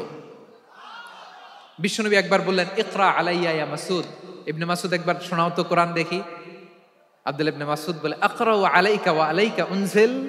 নবী, আপনার উপর কোরআন নাজিল হয় আর আমি আপনার সামনে কোরআন পড়বো? বিশ্বনবী বললেন, ইন্নী উহিব্বু আন আসমাআহু মিন গায়রি। আমি নিজে পড়তে যেমনি ভালোবাসি, অন্যে পড়ুক আমি শুনবো, এটাও আমি ভালোবাসি। সূরা নিসা তিনি তেলাওয়াত করে শুনিয়েছেন। এমন সূক্ষ্ম বিষয় বিশ্বনবী উনাকে ধরিয়ে দিয়েছেন। উনি হয়ে গিয়েছেন আব্দুল্লাহ ইবনে আব্বাস, হয়েছেন রাইসুল মুফাসসিরিন, উনি হয়ে গিয়েছেন ফাকিহুল উম্মাহ। ওনার চাইতে বড় ফকি এই পৃথিবী আর দেখবে না। চিল্লায় বলেন সুবহানাল্লাহ। উনি বলতেন, ওয়াল্লাহি ওয়াল্লাহি ইল্লাযী লা ইলাহা গায়রু মা উনজিলাত সূরাতুন ইল্লা ওয়া আনা আ'লামু আইনা উনজিলাত ওয়া ফীমা উনজিলাত। বিশ্বনবী এমন ভাবে কোরআনের দার্স আমাকে দিয়েছেন, কোরআনে যত সূরা নাজিল হয়েছে, যেখানে নাজিল হোক না কেন আমি জানি এটা কোথায় নাজিল হয়েছে এবং কোন প্রেক্ষাপটে নাজিল হয়েছে। এমন একটা সূরা নাই যে সূরার কোথায় নাজিল হয়েছে আমি মাসুদের জানা নাই, কোন প্রেক্ষাপটে নাজিল হয়েছে আমার জানা নাই। এরকম ঘটবে না। চিল্লায় বলেন আল্লাহু আকবার। এই আব্দুল্লাহ ইবনে মাসউদ রাদিয়াল্লাহু তাআলা আনহু ওমর ফারুকের সময় কুফার চিফ জাস্টিস ছিলেন। কুফা নগরীর চিফ জাস্টিস বোঝেন নাই? বিচারপতি। কি ছিলেন? সবাই বলে নাই, কি ছিলেন? বিচারপতি ছিলেন। এবং ওনার যে ফিকহি জ্ঞানের ধারা, এটাই আলকামা, ইব্রাহিম আন-নাখাই, হাম্মাদ ইবনে সুলাইমান হয়ে ইমাম আবু হানিফা পর্যন্ত পৌঁছেছে। এবং ওনার ফিকহি জ্ঞানের ধারাই হানাফি মাযহাবে অ্যাকসেপ্ট হয়েছে। আজও এগুলো হানাফি মাযহাবে চর্চিত হয়। হানাফি মাযহাবের সব ফিক আব্দুল্লাহ ইবনে মাসউদের ফিকহি জ্ঞানের ধারা থেকে নেওয়া হয়েছে। চিল্লায় পড়েন সুবহানাল্লাহ।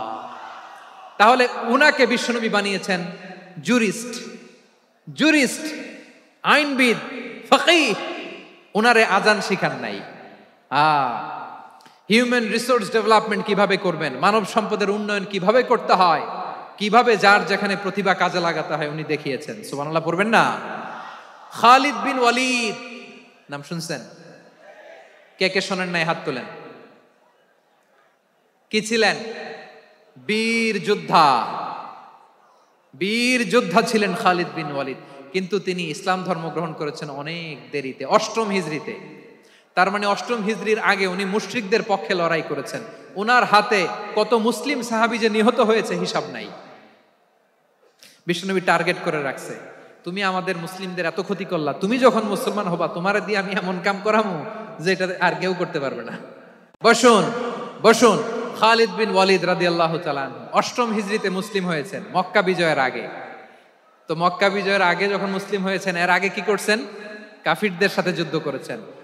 উনি উহুদের যুদ্ধে মুসলমানদের যে পরাজয় ভাব, কঠিন পরিস্থিতির মুখোমুখি উনার কারণে পেছন থেকে এমন আতর্কিত আক্রমণ করেছেন, মুসলমানদেরকে কচুকাটা করেছেন।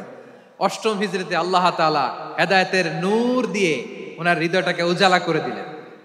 লা ইলাহা এটা এমন বাণী যার হৃদয়ে একবার টাচ খাবে, এইটা থেকে সে আর পালিয়ে বেড়াতে পারে।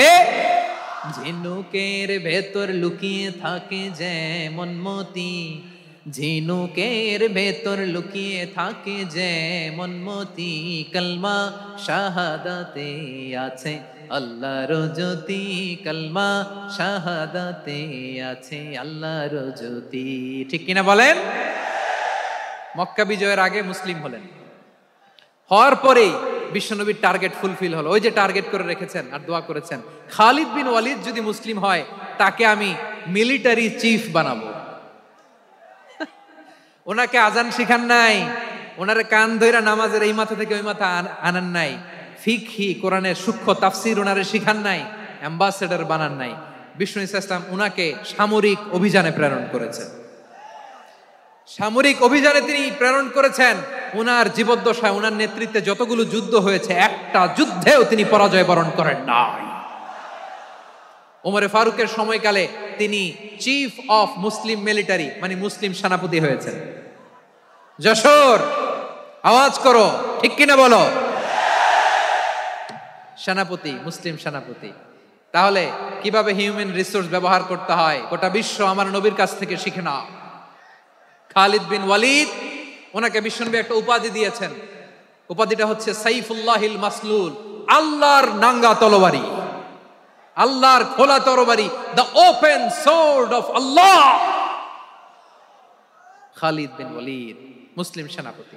হাসান বিন সাবেত নাম শুনছেন? দেখি উনি কি ছিল বলেন।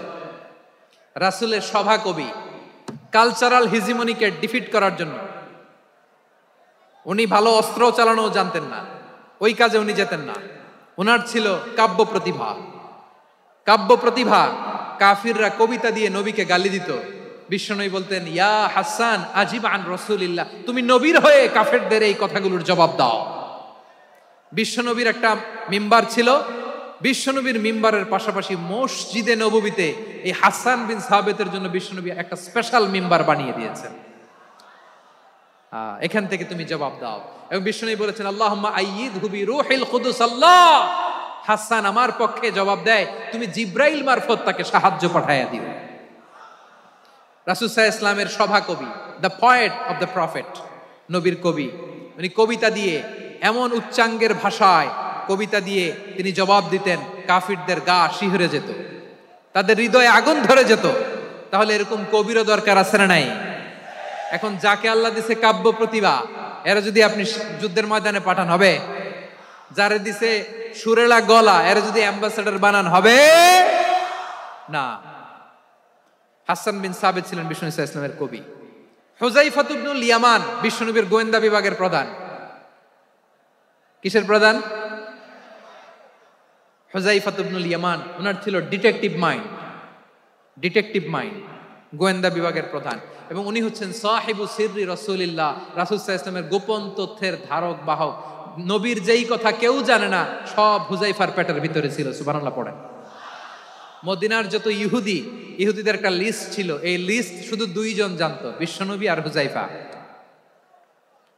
সুবহানাল্লাহ পড়বেন না? তাহলে উনাকে কোন দায়িত্ব দিছে? কোন বিভাগ? যশোর আওয়াজ করো, কোন বিভাগ? গোয়েন্দা বিভাগের হেড ছিল। খন্দকের যুদ্ধে প্রচন্ড আজকের মতো শৈত্য প্রবাহ, মাটি খনন করতে করতে সাহাবীদের পেটে ক্ষুধা নাই, দাঁড়াইতে পারে না নামাজের জন্য, এত ক্লান্ত, ক্ষুধা, ক্লান্ত, শ্রান্ত। বিশ্বনবী বললেন, কে আছো? এই কঠিন শীত, এই ভয় আর ক্ষুধার মধ্যেও খন্দকের পরীক্ষার টপকে শত্রু শিবিরে যে আমাকে তথ্য দিবা, কে আছো? কারো গায়ে শক্তিই নাই যে দাঁড়াবে, কেউ দাঁড়ায় না।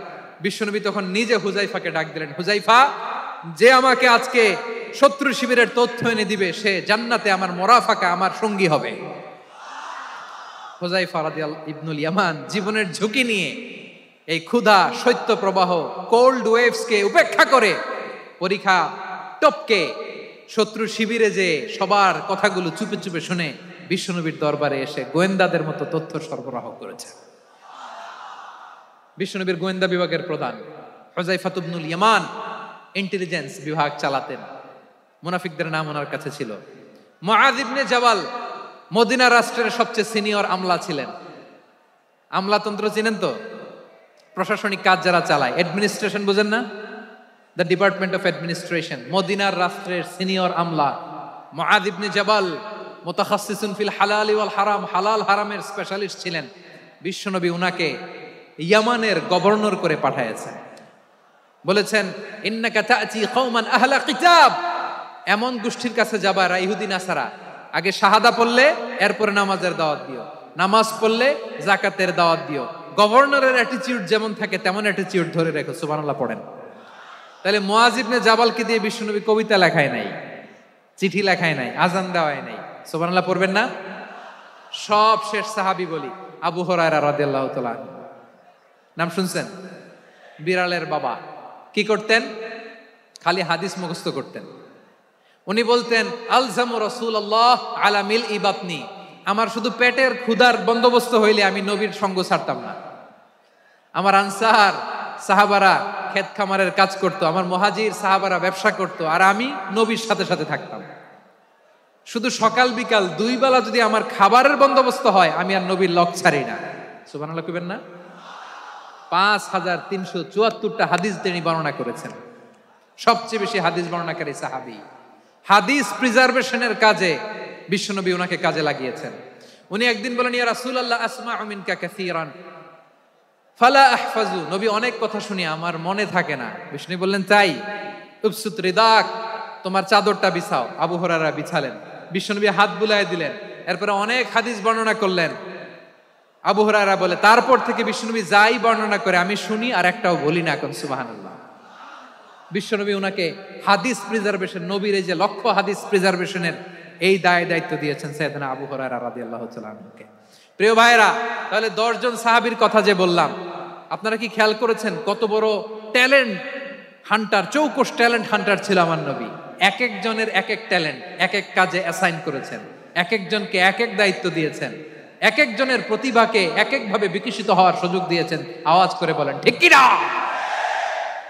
এখন আমার পর্দার আড়ালে আমার মায়েরা বলবে এতগুলো পুরুষ সাহাবীর কথা বললো, নারী সাহাবীরা কি কিছু করে নাই?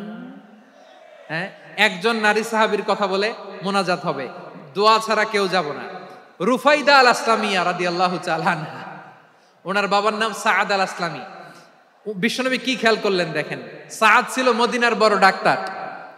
এই নারী সাহাবী রুফাইদা বাবার কাছ থেকে চিকিৎসা বিদ্যা শিখেছেন। যখন শিখছে বিশ্বনবী দেখলেন আমার তো প্রতি সপ্তাহে সপ্তাহে যুদ্ধে আহত সাহাবীদের সেবা দিবে কে?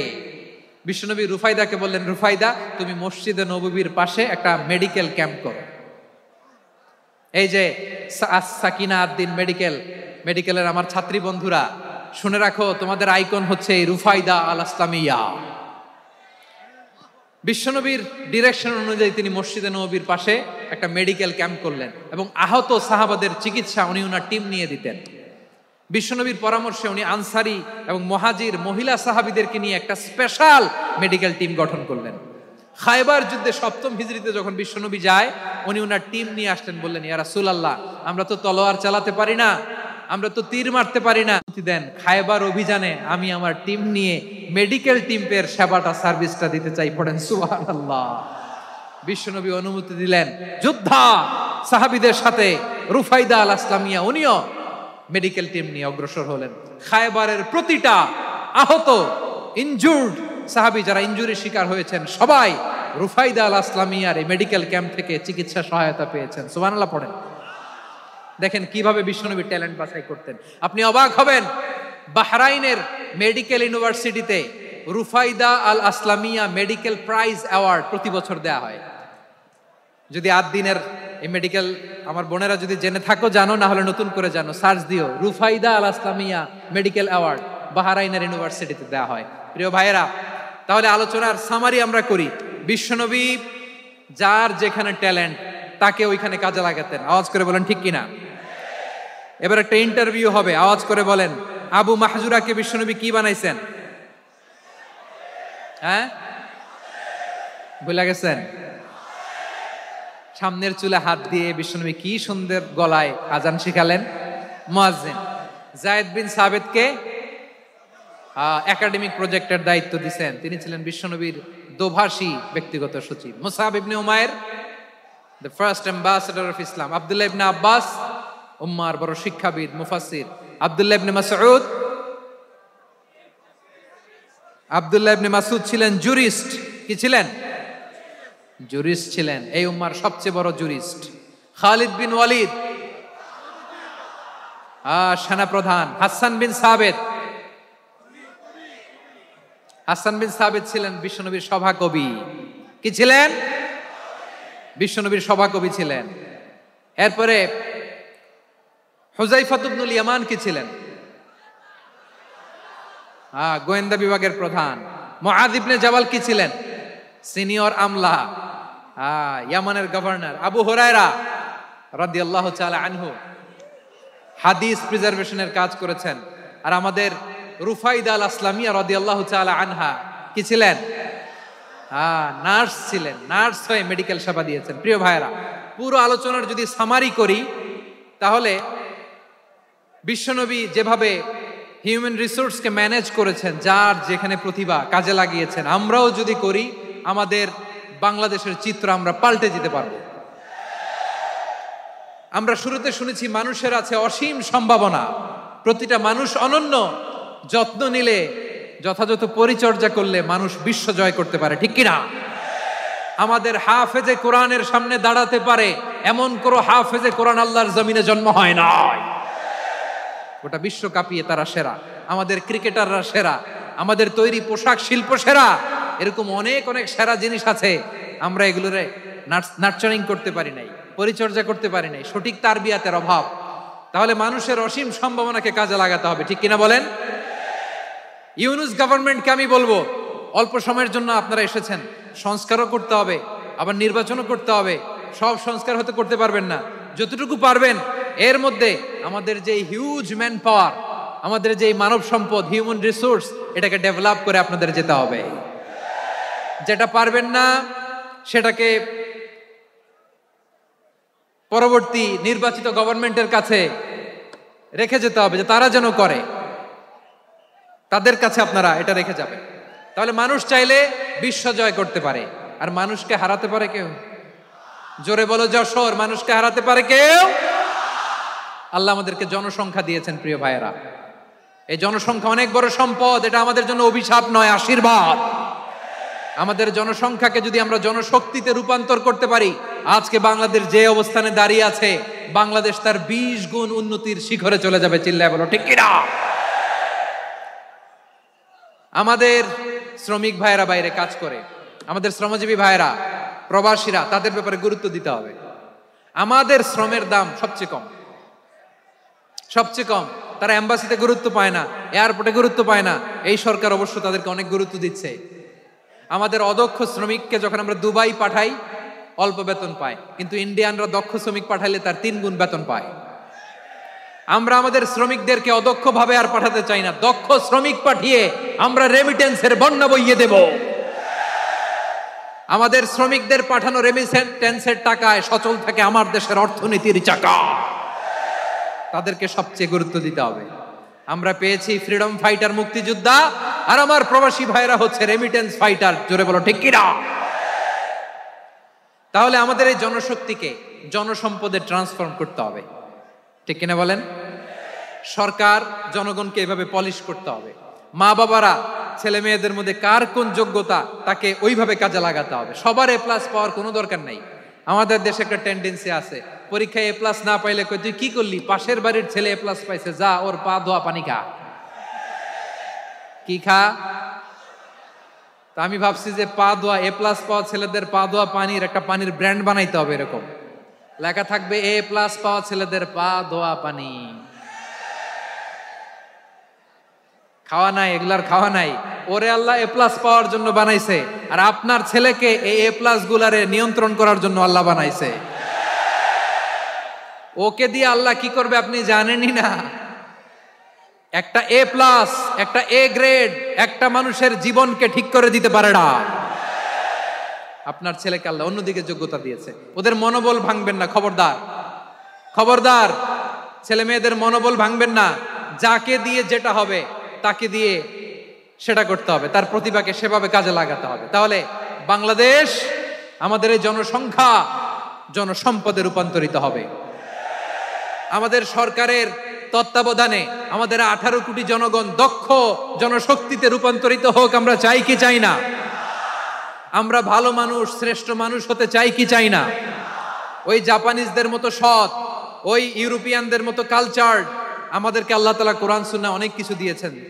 যেহেতু বর্তমানে আমরা দেখছি তারা সৎ, তাদের মধ্যে ভ্যালু আছে, সেগুলো আমাদের মধ্যে আনার দরকার আছে না নাই? আর ইসলাম দিয়ে আমাদের জীবনকে সাজাতে হবে, ইসলাম দিয়ে আমার পরিবারকে সাজাতে হবে। ইসলাম থেকে, কোরআন থেকে প্রেসক্রিপশন না নিলে জীবন সুন্দর হবে না। কোরআন থেকে প্রেসক্রিপশন না নিলে সমাজ সুন্দর হবে না। কোরআনের প্রেসক্রিপশন না মানলে রাষ্ট্র সুন্দর হবে না। কোরআনের প্রেসক্রিপশন অ্যাপ্লাই না করলে শুধু দুর্নীতি দমন কমিশন দিয়ে দুর্নীতি বন্ধ করা যাবে না। এজন্য কোরআনের আইন আমরা চাই কি চাই না? প্রিয় ভাইয়েরা, হিউম্যান রিসোর্স ডেভেলপমেন্ট, মানব সম্পদের উন্নয়ন, আমাদের সরকার যেন এদিকে নজর দেয়। আমরা যেন এই ব্যাপারে যত্নবান হয়ে উঠি। যাকে আল্লাহ যে যোগ্যতা দিয়েছে, এই যোগ্যতা দিয়ে আমরা যেন ইসলামের জন্য, দেশের জন্য কাজ করি। আমরা যেন আমাদের স্কিল ডেভেলপ করি, আমাদের পটেনশিয়ালকে ডেভেলপ করি। মোরালিটি, ভ্যালিউজ নিয়ে শায়েখ আহমদুল্লাহ আলোচনা করেছেন, এগুলো দিয়ে যেন আমরা আমাদেরকে সাজাই। আল্লাহ তাআলা আমাদের দেশকে তুমি নিরাপদ করো, আমরা পড়ি আমিন। আল্লাহ আমার 18 কোটি জনগণকে তুমি জনশক্তিতে রূপান্তরিত করো, আমিন। আল্লাহ আমরা হাতে হাত রেখে, কাঁধে কাঁধ মিলিয়ে, ভাইয়ে ভাইয়ে যেন এই দেশকে গড়তে পারি, আল্লাহ তুমি তৌফিক দান করো, আমরা পড়ি আমিন। আমার প্রিয় মহিউদ্দিন ভাই বলেছেন, হুজুর এমন একটা ঘোষণাপত্র দিয়ে যাবেন আজকের এই ঐতিহাসিক যশোরের প্রোগ্রামে, যেটা গোটা বাংলাদেশে মানুষ এটার উপর আমল করে। আমি যে কথাটা বলেছি এটাই, আসুন আমরা আমাদের জনসংখ্যাকে জনসম্পদে ট্রান্সফর্ম করি। আমাদের জনসংখ্যাকে আমরা যেন জনশক্তিতে রূপান্তরিত করি। জনসংখ্যাকে ট্রান্সফর্ম করে জনশক্তি দিয়ে আমরা যেন আগামীর বাংলাদেশ, স্বাধীন বাংলাদেশ 2.0 কে গড়ে তুলি। আল্লাহ তাআলা আমাদের সবাইকে কথাগুলো বোঝার, আমল করার তৌফিক দান করুন।